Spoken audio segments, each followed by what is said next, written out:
और खबरों का रुख करेंगे फटाफट अंदाज में। राजस्थान में कोरोना के न्यू वेरिएंट ओमिक्रॉन का ब्लास्ट हुआ। प्रदेश में 53 नए ओमिक्रॉन के मामले सामने आए, जिसके बाद स्वास्थ्य विभाग में हड़कंप मचा है। राजस्थान में लगातार कोरोना के मामले बढ़ रहे हैं। प्रदेश में एक ही दिन में 550 कोरोना के नए वेरिएंट सामने आए। इसमें सबसे ज्यादा मामले पिंक सिटी जयपुर से आए हैं, जहां एक दिन में 414 मामलों की पुष्टि हुई, जबकि एक्टिव केस की संख्या 2000 के पार है। वडोदरा में किशोरों के वैक्सीनेशन का आगाज हो गया। पहले दिन विभिन्न सेंटरों पर 3 लाख से ज्यादा बच्चों को वैक्सीनेट किया गया। मुख्यमंत्री अशोक गहलोत ने किशोरों के वैक्सीनेशन को लेकर खुशी जाहिर की। मुख्यमंत्री अशोक गहलोत सोमवार को गणगौरी बाजार स्कूल पहुंचे, जहां उन्होंने किशोरों को दी जा रही वैक्सीनेशन कैंप का जायजा लिया। इस दौरान मुख्यमंत्री ने किशोरों से बातचीत भी की। इससे पहले राजधानी जयपुर में सीएम अशोक गहलोत ने किशोरों के वैक्सीनेशन अभियान की औपचारिक शुरुआत की। इस दौरान उन्होंने वैक्सीनेशन करने वाले किशोरों की पीठ थपथपाकर उनका हौसला बुलंद किया। कोटा में लोकसभा स्पीकर ओम बिरला ने वैक्सीनेशन अभियान का शुभारंभ किया। बिरला ने विज्ञान नगर डिस्पेंसरी में वैक्सीन अभियान का शुभारंभ किया।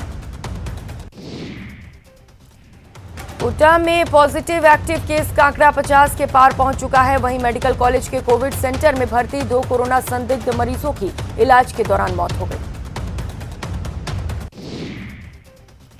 दिल्ली में कोरोना की रफ्तार बेकाबू होती जा रही है। दिल्ली में बीते 24 घंटे में कोरोना के 4099 नए मामले सामने आए, जो कि बीते करीब 7 महीने में सबसे ज्यादा है। केरल में सोमवार को 2560 नए कोरोना के मामले सामने आए। वहीं 30 लोगों की मौत की खबर है। कुल 2150 लोगों के रिकवर होने की बात सामने आई है। यूपी में पिछले 24 घंटे में प्रदेश में कोरोना के 572 नए मामले सामने आए। 34 लोग डिस्चार्ज हुए और कोरोना से किसी की मौत नहीं हुई।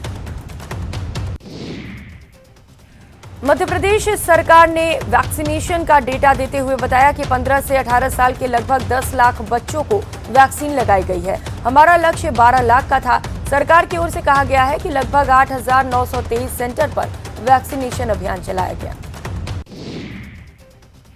बिहार के पूर्व मुख्यमंत्री जीतन राम मांझी एक बार फिर से कोरोना संक्रमित पाए गए हैं। वहीं इस बार उनकी साथ पत्नी शांति देवी, बेटी पुष्पा मांझी, बहू दीपा मांझी, पीए गणेश पंडित सहित संपर्क में आने वाले 18 लोग भी पॉजिटिव पाए गए।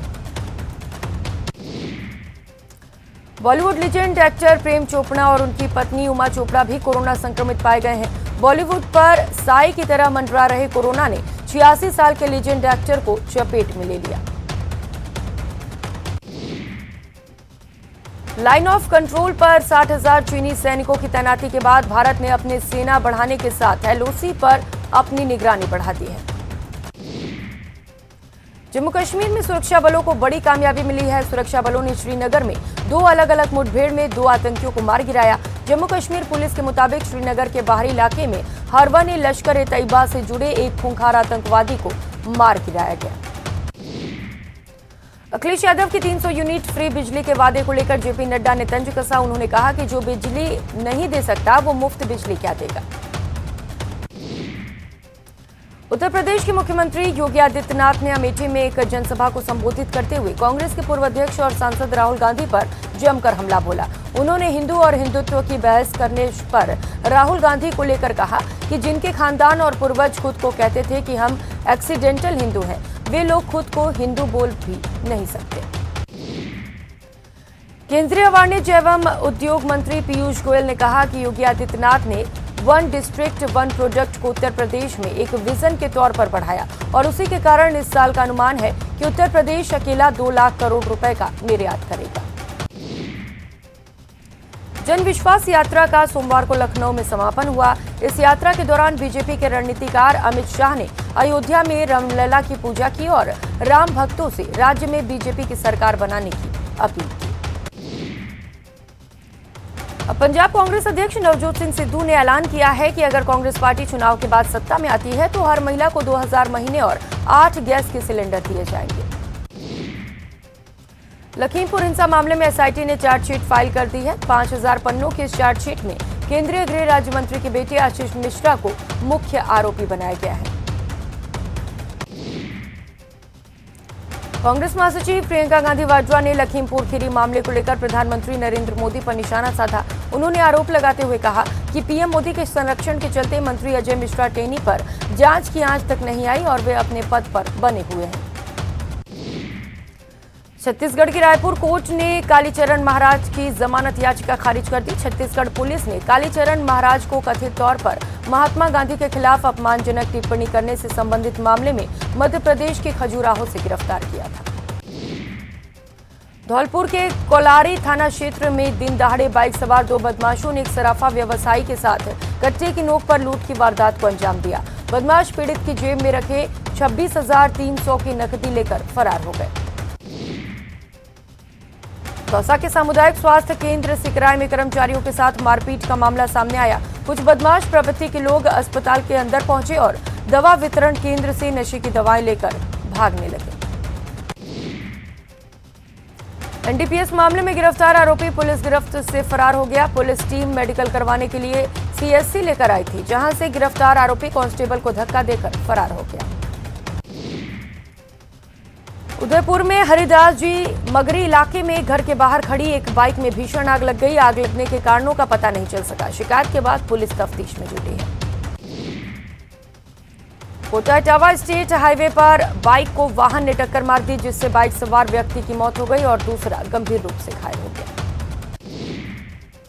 कोटा-बरा हाईवे 27 पर कार की चपेट में आने से बाइक सवार एक व्यक्ति की दर्दनाक मौत हो गई। नागौर जोधपुर मार्ग पर स्लीपर बस और ट्रक के बीच टक्कर हो गई। हादसे में बस के चालक की मौत हो गई, कई यात्री घायल हैं। धौलपुर में किन्नर समाज की मुखिया शोभा भाई किन्नर ने एसडीएम को ज्ञापन सौंपा। नकली किन्नरों के खिलाफ कार्रवाई की मांग की। बाड़मेर में रीट अभ्यर्थियों ने जिला कलेक्टर को ज्ञापन सौंपा है। सरकार के खिलाफ प्रदर्शन किया। छात्रों की रीट भर्ती के पदों को 31,000 से बढ़ाकर 50,000 करने की मांग की। अलवर रिको ऑफिस में लोगों ने मटका फोड़कर अपना विरोध जताया। गंदे पानी और बिजली की समस्या से लोग परेशान हैं। सुजानगढ़ उपखंड अधिकारी मूलचंद लूनिया को बीजेपी नेताओं ने ज्ञापन सौंपकर शहर में पट्टा अभियान में धांधली का आरोप लगाया और मामले की जांच की मांग की। अलवर में नगर पालिका के पार्षद बाबूलाल सैनी और मोहनलाल शर्मा उनकी विलंबित मांगों को पूरा नहीं करने के मामले में नगर पालिका के बाहर धरने पर बैठ गए। कोटा की चंबल नदी में एक किशोर डूब गया। सूचना मिलने पर गोताखोर टीम मौके पर पहुंची और रेस्क्यू अभियान चलाया, लेकिन फिलहाल पता नहीं चल सका। अलवर नगर परिषद के इतिहास में पहली बार किसी सभापति ने वार्डों में जाकर लोगों को मकानों के पट्टे वितरित किए। अलवर नगर परिषद के सभापति मुकेश सारवान ने इसकी शुरुआत शहर के वार्ड संख्या 8 से की। बांसवाड़ा के घाटोल क्षेत्र में नरवाली के जिला अस्पताल में एक अम्मा ने अपने 15 दिवसीय बेटों को छोड़कर चली गई। जैसे ही अस्पताल प्रशासन को इस बारे में जानकारी मिली तो तफ्तीश शुरू कर दी। अलवर जिला पुलिस अधीक्षक तेजस्वनी गौतम अपने 1 दिवसीय दौरे पर बानसूर पहुंचे, जहां पर बानसूर के एसपी कार्यालय पर पुलिस अधिकारियों के साथ बैठक की। श्रीगंगानगर में एक स्कूल में अंग्रेजी को बढ़ावा देने के लिए स्मार्ट क्लासरूम बनाया गया, जिसका उद्घाटन विधायक राजकुमार गौर ने किया। श्रीगंगानगर में बार एसोसिएशन के नवनिर्वाचित अध्यक्ष सीताराम विश्नोई ने अपना पदभार संभाला। इस मौके पर कई अधिवक्ता मौजूद रहे।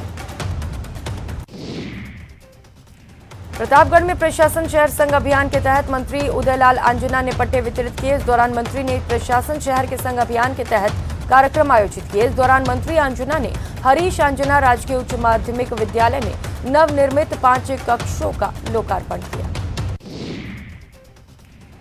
बूंदी में कोरोना की तीसरी लहर को लेकर पुलिस और प्रशासन ने जागरूकता रैली निकाली। रैली में कलेक्टर सहित कई लोग मौजूद रहे। पोखरण में देश की पहली महिला शिक्षिका सावित्रीबाई फूले की जयंती मनाई गई। जयंती रामनाथ महाराज के आश्रम में मनाई गई। करौली में सावित्रीबाई फूले की 190वीं जयंती मनाई गई। महात्मा ज्योतिबा फूले उच्च माध्यमिक विद्यालय में इस कार्यक्रम का आयोजन हुआ। धौलपुर में एक विद्यालय में ट्रैक सूट वितरण का समारोह का आयोजन किया गया। ग्रामीण क्षेत्र के स्कूल की छात्राएं ट्रैक सूट पाकर खुशी से खिली थी। बीकानेर में कोरोना को लेकर जागरूकता अभियान के तहत साइकिल रैली का आयोजन किया गया। एडीएम ने कलेक्ट्रेट परिसर से हरी झंडी दिखाकर रैली को रवाना किया।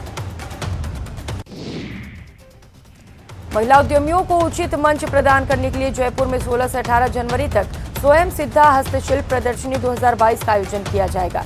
लघु उद्योग भारती के प्रदेश महासचिव महेंद्र मिश्रा ने जानकारी दी। रणथंभौर नेशनल पार्क में अवैध लोगों की रात में घुसपैठ हो रही है, जिसके प्रत्यक्ष प्रमाण अब सामने भी आने लगे हैं। रात्रि को नेशनल पार्क के भीतर एक टाइगर का वीडियो शूट किया गया।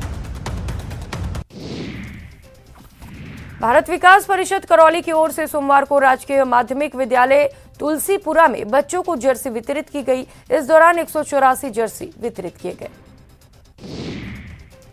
जोधपुर के सागर व्यास जिंदा दिली की एक बेमिसाल मिसाल है। बीमारी के चलते इनका शरीर का 80% हिस्सा काम नहीं करता, फिर भी सागर ने एनजीओ शुरू किया। वहीं सागर के दोस्तों ने उनका सपना पैरासेलिंग करवाकर पूरा किया।